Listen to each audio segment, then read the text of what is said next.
Hi, and welcome to the animating section of our course. In the previous section, we learned about flatting and shading artwork. In this section, we are going to discuss setting up an animation file, making keyframes, and exporting animation from Clip Studio Paint. This is not meant to be a course on the art of animation, but rather an overview of the technical elements of animating in this program. Animation is a beautiful art form that requires a lot of study and trial and error. If you're just getting started with animation, I recommend looking up and learning the 12 Principles of Animation. The Animator's Survival Kit by Richard Williams is also a great resource for how to animate your characters. In this first video, we're going to set up a file specifically for animation. We'll take a look at the options for creating an animation file. Let's get started. To start, let's click on the New icon or go to File New to bring up the new dialog box. Under Use of Work, click on the icon for animation. It looks like a film strip. Just like with other file options in Clip Studio Paint, we have a list of preset screen sizes, or we can enter our own in the width and height boxes. The different preset sizes correspond to different aspect ratios of video. We can also set the resolution. The default is 144 dpi.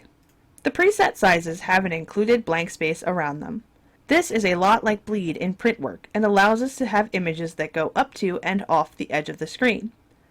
In the blank space options, we can adjust the size of the blank space. Under the story information, we have the option of setting a story name and having it displayed in the blank space. This can help label shots for editing later and keep a large project organized. We can have Clip Studio automatically set file names. Checking this box gives us a drop-down menu of options on how to have the file names created. There is also a checkbox for having the files managed automatically by folders. Under Timeline is where we set the options for our timeline that will be created. The timeline is where all the animation actually happens. We can set the name of the timeline. Underneath the timeline name, we have the frame rate. The default is 30. Frame rate is how many frames are equal to 1 second of animation. Most animated movies and television shows use 30 or 24 frames per second. Sometimes animation for the internet goes as low as 12 frames per second. The more frames per second there are, the smoother the animation will be, but also the more work it is. Playback time is how many frames of animation we want created on the timeline, or, in other words, how many seconds of animation we want to make.